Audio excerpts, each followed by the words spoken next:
नमस्कार दोस्तों, स्वागत है आपका मेरे चैनल पर। आज हम आपको सावन के दूसरे सोमवार की व्रत कथा श्रवण करवाने जा रहे हैं। कृपया ध्यान पूर्वक इस कथा को सुने। कथा कुछ ऐसी है। श्रावण सोमवार की कथा के अनुसार अमरपुर नगर में एक धनी व्यापारी रहता था। दूर दूर तक उसका व्यापार फैला हुआ था। नगर में उस व्यापारी का सभी लोग मान सम्मान करते थे। इतना सब कुछ होने पर भी वह व्यापारी अंतर्मन से बहुत दुखी था, क्योंकि उस व्यापारी का कोई पुत्र नहीं था। दिन रात उसे एक ही चिंता सताती रहती थी। उसकी मृत्यु के बाद उसके इतने बड़े व्यापार और धन संपत्ति को कौन संभालेगा। पुत्र पाने की इच्छा से वह व्यापारी प्रति सोमवार भगवान शिव की व्रत पूजा किया करता था। सायंकाल को व्यापारी शिव मंदिर में जाकर भगवान शिव के सामने घी का दीपक जलाया करता था।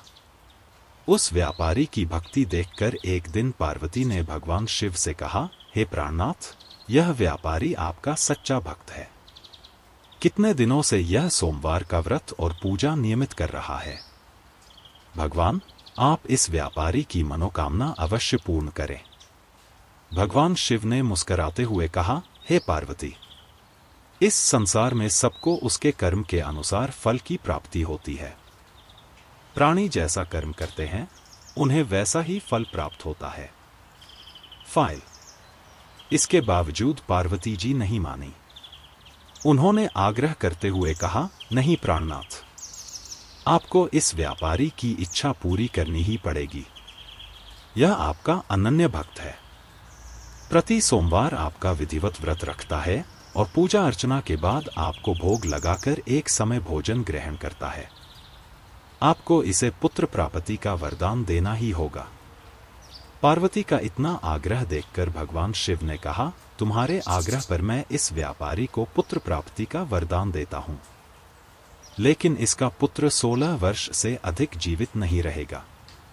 उसी रात भगवान शिव ने स्वप्न में उस व्यापारी को दर्शन देकर उसे पुत्र प्राप्ति का वरदान दिया और उसके पुत्र के 16 वर्ष तक जीवित रहने की बात भी बताई।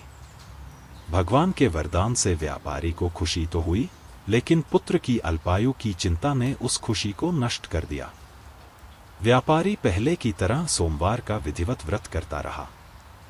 कुछ महीने पश्चात उसके घर अति सुंदर पुत्र उत्पन्न हुआ। पुत्र जन्म से व्यापारी के घर में खुशियां भर गईं। बहुत धूमधाम से पुत्र जन्म का समारोह मनाया गया।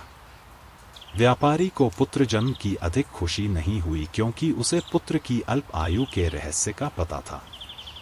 यह रहस्य घर में किसी को नहीं मालूम था। विद्वान ब्राह्मणों ने उस पुत्र का नाम अमर रखा। जब अमर 12 वर्ष का हुआ तो शिक्षा के लिए उसे वाराणसी भेजने का निश्चय हुआ। व्यापारी ने अमर के मामा दीपचंद को बुलाया और कहा कि अमर को शिक्षा प्राप्त करने के लिए वाराणसी छोड़ आओ। अमर अपने मामा के साथ शिक्षा प्राप्त करने के लिए चल दिया। रास्ते में जहां भी अमर और दीपचंद रात्रि विश्राम के लिए ठहरते, वहीं यज्ञ करते और ब्राह्मणों को भोजन कराते थे। लंबी यात्रा के बाद अमर और दीपचंद एक नगर में पहुंचे। उस नगर के राजा की कन्या के विवाह की खुशी में पूरे नगर को सजाया गया था। निश्चित समय पर बारात आ गई, लेकिन वर का पिता अपने बेटे के एक आंख से काने होने के कारण बहुत चिंतित था।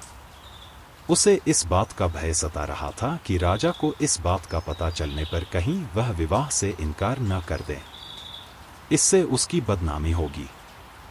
वर के पिता ने अमर को देखा तो उसके मस्तिष्क में एक विचार आया।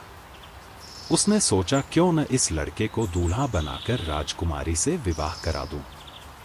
विवाह के बाद इसको धन देकर विदा कर दूंगा और राजकुमारी को अपने नगर में ले जाऊंगा। वर के पिता ने इसी संबंध में अमर और दीपचंद से बात की। दीपचंद ने धन मिलने के लालच में वर के पिता की बात स्वीकार कर ली। अमर को दूल्हे के वस्त्र पहनाकर राजकुमारी चंद्रिका से विवाह करा दिया गया। राजा ने बहुत सा धन देकर राजकुमारी को विदा किया। अमर जब लौट रहा था तो सच नहीं छिपा सका और उसने राजकुमारी की ओढ़नी पर लिख दिया, राजकुमारी चंद्रिका, तुम्हारा विवाह तो मेरे साथ हुआ था, मैं तो वाराणसी में शिक्षा प्राप्त करने जा रहा हूँ। अब तुम्हें जिस नवयुवक की पत्नी बनना पड़ेगा, वह कान्हा है। जब राजकुमारी ने अपनी ओढ़नी पर लिखा हुआ पढ़ा तो उसने काने लड़के के साथ जाने से इनकार कर दिया। राजा ने सब बातें जानकर राजकुमारी को महल में रख लिया। उधर अमर अपने मामा दीपचंद के साथ वाराणसी पहुंच गया। अमर ने गुरुकुल में पढ़ना शुरू कर दिया। जब अमर की आयु 16 वर्ष पूरी हुई तो उसने एक यज्ञ किया। यज्ञ की समाप्ति पर ब्राह्मणों को भोजन कराया और खूब अन्न वस्त्र दान किए। रात को अमर अपने शयन कक्ष में सो गया। शिव के वरदान के अनुसार शयनावस्था में ही अमर के प्राण पखेरु उड़ गए। सूर्योदय पर मामा अमर को मृत देखकर रोने पीटने लगा। आसपास के लोग भी एकत्र होकर दुख प्रकट करने लगे। मामा के रोने विलाप करने के स्वर समीप से गुजरते हुए भगवान शिव और माता पार्वती ने भी सुने। पार्वती जी ने भगवान से कहा, प्राणनाथ, मुझसे इसके रोने के स्वर सहन नहीं हो रहे। आप इस व्यक्ति के कष्ट अवश्य दूर करें।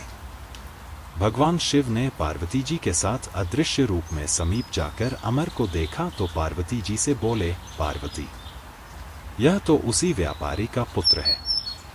मैंने इसे 16 वर्ष की आयु का वरदान दिया था। इसकी आयु तो पूरी हो गई। पार्वती जी ने फिर भगवान शिव से निवेदन किया, हे प्राणनाथ, आप इस लड़के को जीवित करें, नहीं तो इसके माता पिता पुत्र की मृत्यु के कारण रो रो कर अपने प्राणों का त्याग कर देंगे। इस लड़के का पिता तो आपका परम भक्त है, वर्षों से सोमवार का व्रत करते हुए आपको भोग लगा रहा है। पार्वती के आग्रह करने पर भगवान शिव ने उस लड़के को जीवित होने का वरदान दिया और कुछ ही पल में वह जीवित होकर उठ बैठा। शिक्षा समाप्त करके अमर मामा के साथ अपने नगर की ओर चल दिया। दोनों चलते हुए उसी नगर में पहुंचे जहां अमर का विवाह हुआ था। उस नगर में भी अमर ने यज्ञ का आयोजन किया। समीप से गुजरते हुए नगर के राजा ने यज्ञ का आयोजन देखा। राजा ने अमर को तुरंत पहचान लिया।